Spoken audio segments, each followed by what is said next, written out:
One day, a philosophy teacher walked into the classroom with a large empty vase. He laid it on his desk while his students, puzzled, watched it. The teacher took out some stones as big as his hands and put them inside the vase. Then he asked his students if, according to them, the vase was full, and they replied, yes. Then he took out a little box full of pebbles and put them inside.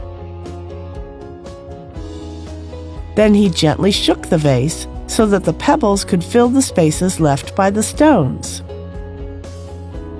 He asked his students once more if the vase was full, and they nodded.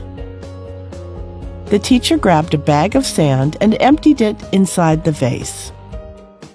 The very fine sand managed to meander through the little gaps left by the pebbles. The teacher repeated his question, and once again the students confirmed that the vase was full.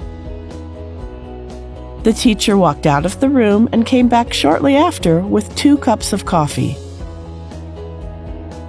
He poured them inside the vase while his students were watching with their eyes peeled. They thought there was no more room,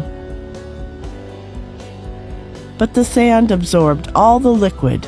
Not one drop overflowed. The teacher addressed his students and said, "This vase represents your life.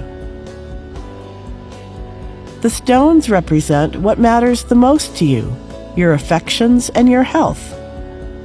The pebbles are what brings welfare into your life, your home, your job, commodities. The grains of sand represent little things revolving around the important ones. If in the vase I had put the sand first, there wouldn't have been enough room for the stones. By the same token, if you devote all your energy to shallow things, you won't have any time left for things that matter to you the most.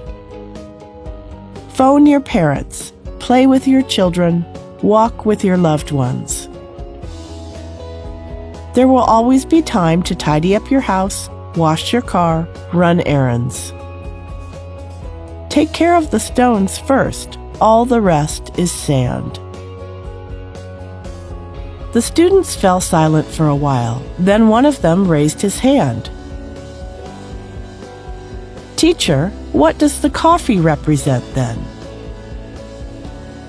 The teacher smiled and said, "As much as the vase was already full of stones, pebbles, and sand, it still managed to contain 2 large cups of coffee.